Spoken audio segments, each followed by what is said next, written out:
Mesdames, Messieurs, bonjour, un plaisir de vous retrouver. Les titres du journal. Les culturels Batonou célèbrent la Gani, une fête identitaire qui est célébrée tous les ans. Les manifestations se déroulent à Niki, un lieu d'expression du pluralisme culturel. La Gani est considérée par certains comme une fête musulmane, ce qui n'est pas le cas. Moumouni Biosanda est sociologue de développement. Il apporte des clarifications.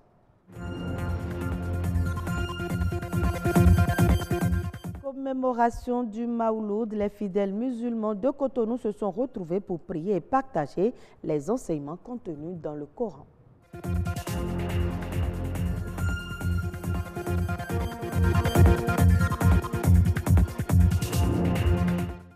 Niki est depuis le début de la semaine le lieu de ralliement des membres des communautés Batonou-Bo et assimilés. Cela à l'occasion de la Gani, cette fête identitaire annuelle célébrée le 12e jour du 3e mois lunaire de l'année chez les Batombo. Quelle est l'origine de cette fête et en quoi est-ce une particularité? Suivant le commentaire de Ilvaus Balogun.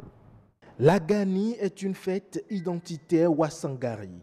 Un rendez-vous par excellence de la célébration de la culture Batonou et l'expression de la dextérité des princes Wassangari venus du Bénin, du Nigeria et du Togo. Elle aurait été instituée par Sounou Sero pour célébrer la quiétude de sa communauté retrouvée après leur poursuite par une armée djihadiste. Elle rappelle donc la fuite du peuple Wassangari devant la violence des fondamentalistes musulmans qui voulaient les convertir à l'islam à coups d'épée et de lance. D'où le nom Gani qui signifie littéralement en langue bariba se cacher, se blottir contre quelque chose en attendant de trouver un abri sûr. Aujourd'hui, c'est devenu une fête identitaire qui rassemble non seulement des peuples ayant une même expression culturelle et linguistique, mais aussi ceux ayant un destin commun. Pour les préparatifs de cette fête du trône et de souvenirs, le roi effectue une tournée d'1 mois à l'avance auprès des chefs de province pour recueillir leurs contributions. La veille de la fête, on installe les tambours sacrés accompagnés d'une petite lampe qui a pour mission de veiller toute la nuit sur ces derniers. Le jour de fête, encore appelé Gani, débute par la sortie du Sinaboko, qui est l'empereur, accompagné de sa garde rapprochée pour faire le parcours rituel comprenant 7 sites. Ainsi, de son cheval, il salue les participants et entre dans la case ronde, d'où il suivra le passage des dignitaires devant les tambours sacrés.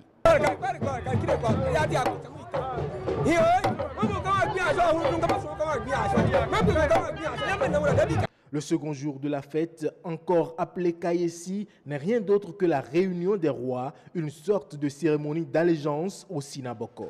Nous sommes à la Kayesi, qui est en réalité la Gani. On dit en Batonou que quand vous venez à la Gani sans attendre la Kayesi, c'est que vous n'êtes pas venu à la Gani. Vous avez vu le spectacle que nous voyons là. Vous voyez comment on fait allégeance à l'empereur. Chacun, conformément à sa dynastie, à son clan, a une façon particulière de se tenir devant l'empereur pour lui faire allégeance. Ensuite, place est à la danse des groupes folkloriques au rythme des chants des griots et des tambours sacrés ainsi qu'à la danse des chevaux.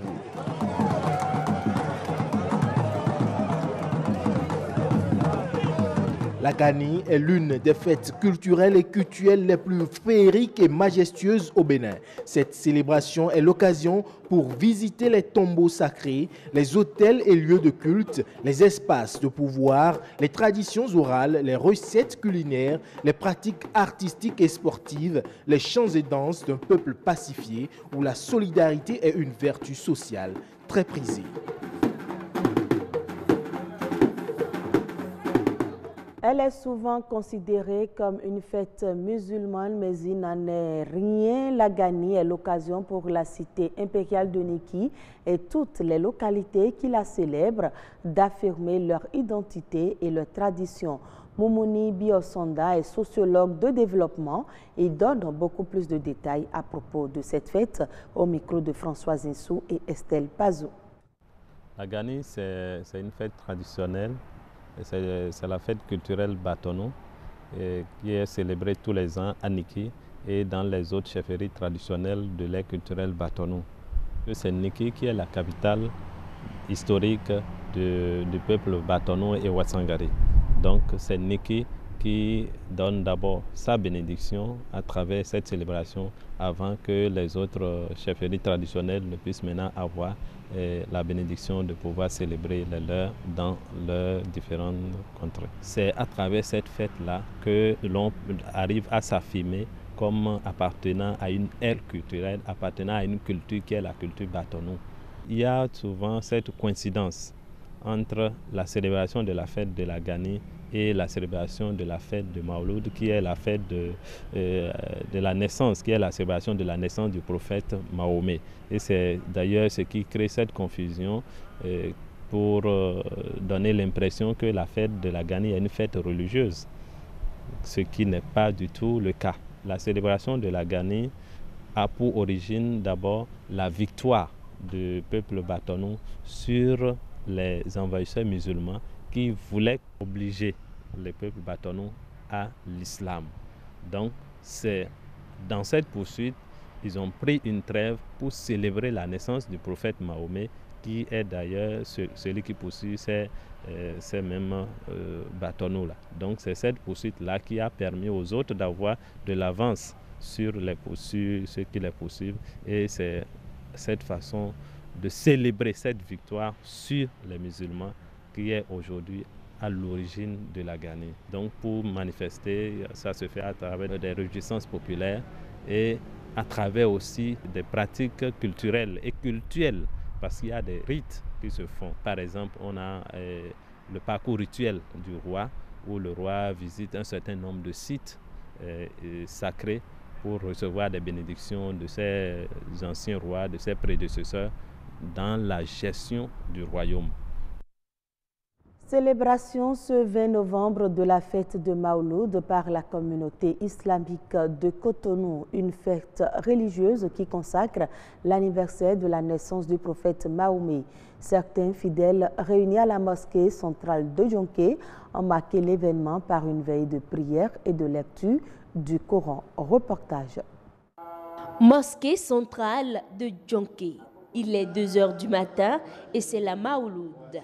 Chaque année, les fidèles musulmans célèbrent la naissance du dernier des prophètes. Je suis venu commémorer la naissance du prophète.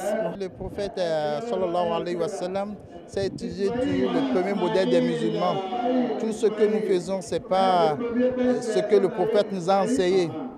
Et comme on l'a dit dans le Coran aussi, les prescriptions de notre Dieu, on doit les suivre.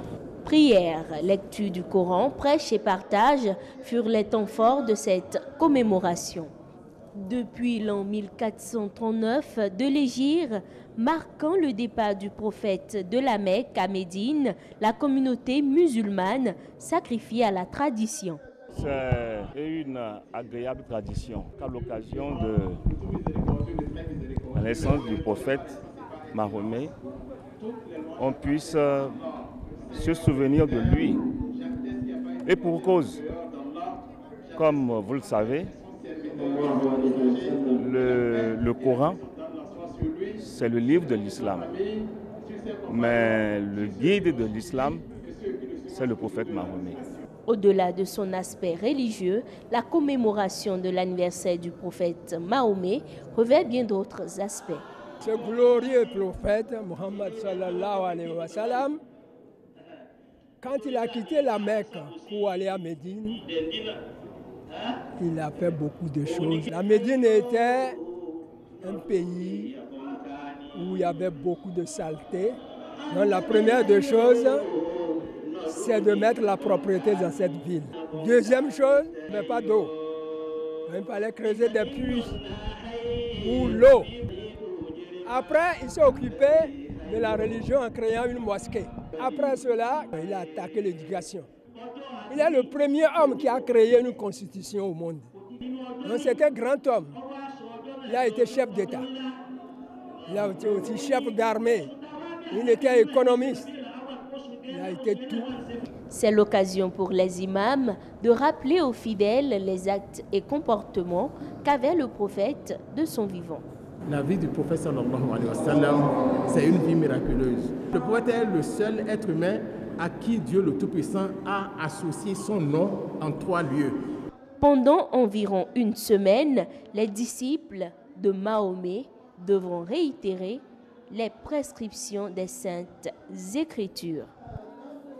Merci à Wenceslas Aroymo et Sylvania Tiano, orgue du Bénin, le fabricant américain de tracteurs Deere et compagnie, mise sur une croissance annuelle de 8 à 10% de la demande de ces machines sur le continent africain d'ici les prochaines années.